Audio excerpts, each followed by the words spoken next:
নমস্কার, আমি তরুণ ঘোষ। এর থেকে যদি পিঠে দু চার ঘা পড়তো তাহলেও বোধহয় ভালো হতো। ডক্টর ইউনূস তিনি যে হোটেলে ওঠার কথা ছিল সেই হোটেলে তো ওঠেননি, আর একটা কম দামি সস্তার হোটেল সেখানে গিয়ে উঠেছেন। মানে 5 স্টারের জায়গা 3 স্টারে গিয়ে উঠেছেন। তা সেই খবরটা আওয়ামী লীগ পেয়ে গেছে কোন হোটেলে উঠেছে। সেই হোটেলটা এখন চারদিক দিয়ে তারা ঘিরে রেখে দিয়েছে। এখন ডক্টর ইউনূসের বেরোনো কোথাও খুব মুশকিল। তাই বলছি, এর থেকে 4টা যদি মাইল হইতো পিঠে সেটাও ভালো হতো।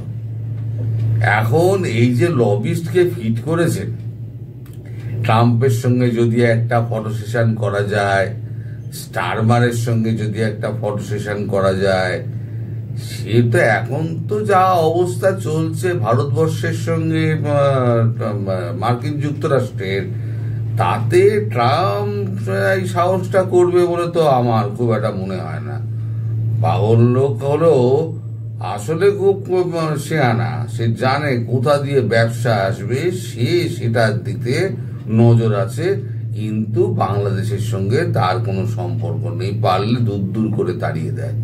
আর স্টারমার তো দেখা করবেই না, কারণ স্টারমার বলে দিয়েছে যে আমি ভারতের সঙ্গে এমন কোন রকম সম্পর্ক তৈরি করব না যাতে এতে চিড় ধরে। ওদিকে ম্যাক্রন তো একেবারে মুখের ওপর না করে দিয়েছে। এখন উনি যে ওনার যে এই সংস্থা আছে, এই লিয়াজো সংস্থা আছে, লবিং যারা করে, তারা 3-4টে দেশের সঙ্গে, বড় বড় দেশ, বড় বড় দেখবেন ফলাও করে কাগজে ছাপা হবে, যেমন কঙ্গো, রোয়ান্ডা, ভেনেজুয়েলা, পাকিস্তান, এদের রাষ্ট্রনায়কদের সঙ্গে সাইড লাইন বৈঠক হবে। মানে বুঝুন অবস্থা।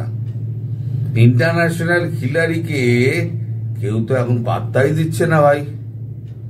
আপনারা যে বলেন আমাদের প্রধানমন্ত্রীকে ও চাওলা চাওলা চাওলা, ভাই নোবেল উইনারকে দেখা করছেন না, পাত্তা দিচ্ছেন না, অথচ মার্কিন প্রেসিডেন্ট চাওলাকে 5 বার ফোন করেন, চাওলা ধরে না।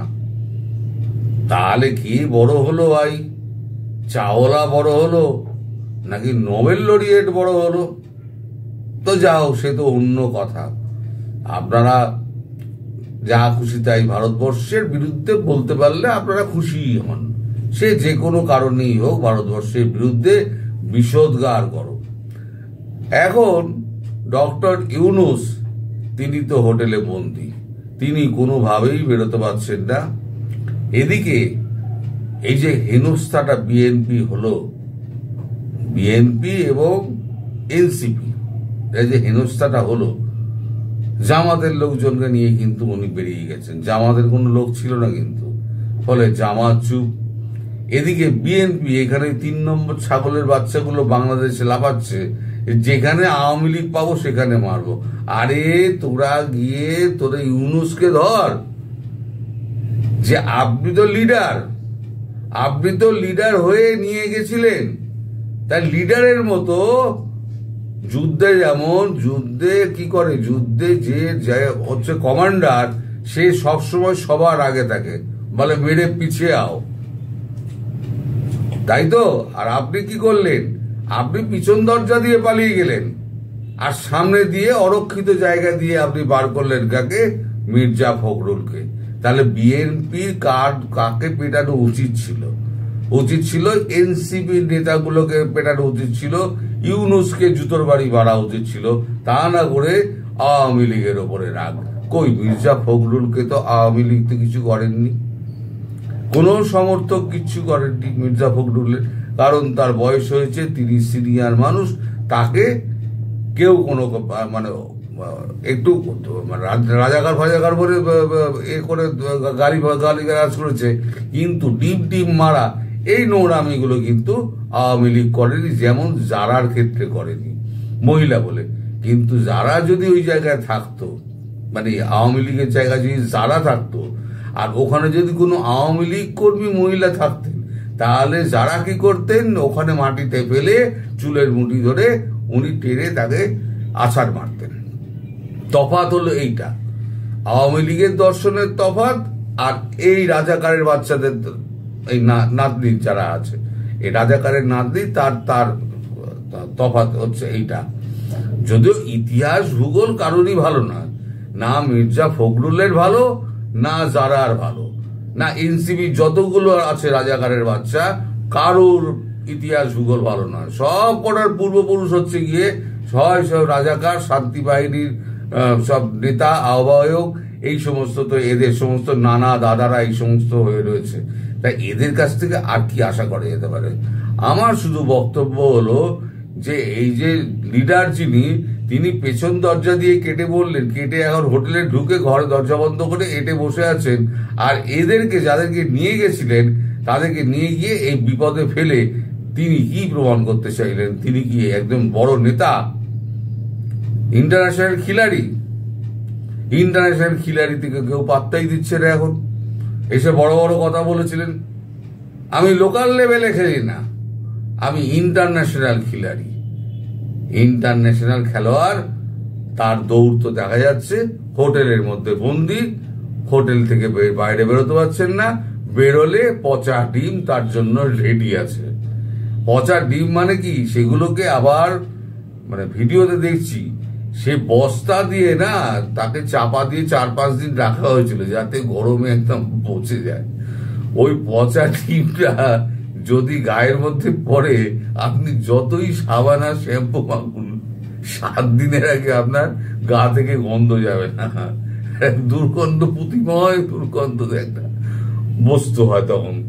তো যাই হোক, এখন এই পচা ডিমের যে এখন যে রেট যাচ্ছে না বাজারে, আমেরিকার বাজারে, এখন পুরো নিউ ইয়র্ক ডিমের আকাল। আর সব হচ্ছে যার যত পচা ডিম আছে তার তত বেশি দাম। হ্যাঁ, আমি সত্যি কথা বলছি, একজন বলেছেন, ভিডিওতে বলেছেন যে ভালো ডিমের থেকে পচা ডিমের দাম বেশি। এই পচা ডিমগুলো সব গিয়ে পড়বে ওই হচ্ছে যতগুলো আন্ডা কান্ডা যত গেছে না ছকারা, ওই তাদের ঘাড়ে পড়বে, যতবার বেরোবে।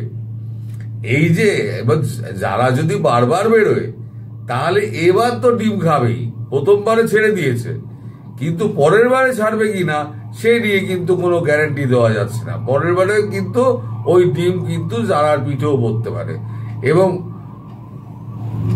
বিভিন্ন জায়গায়, মানে শুধু পিঠেই মারবে তার তো কোনো ব্যাপার নেই। এখন মারতে গিয়ে হয়তো এতে পড়লো, গালে পড়লো, হয়তো মাথায় পড়লো, সেখানেও পড়লেই হলো। তো আরে ডিমটা পড়েছে হয়তো ওই আখতার নাকি তার পিঠে, কিন্তু আসল ডিমটা খেলো কিন্তু ডক্টর ইউনূস। ডিম থেরাপি যেটা হলো না, সেটা ডক্টর ইউনূসের হলো। মান ইজ্জতটা ডক্টর ইউনূসের গেল। তবে উনি মান ইজ্জতের ভয়টাই অত করেন না, উনি একেবারে চোখের চামড়া মোটা। তো উনি যা করেছেন একেবারে উনি বলবেন যে আমি ঠিকই করেছি, যা খুশি সেটা তাই করুক, আমার কাজ আমি করে যাব। তবে যুক্তরাষ্ট্রের আওয়ামী লীগ জিন্দাবাদ করে দেখিয়ে দিয়েছে দাদা, করে দেখিয়ে দিয়েছে যে হ্যাঁ। তবে আগামী আরো 9টা দিন, বলেছি না দুঃস্বপ্নের দিন, আরো 9টা দুঃস্বপ্নের দিন আর রাত তাদেরকে কাটাতে হবে। কি করে কাটাবেন সেটা এখন চিন্তা করুন। আর আমি এখানে ভিডিওটা শেষ করি। সবাই ভালো থাকবেন, সুস্থ থাকবেন এবং সাবধানে থাকবেন। নমস্কার।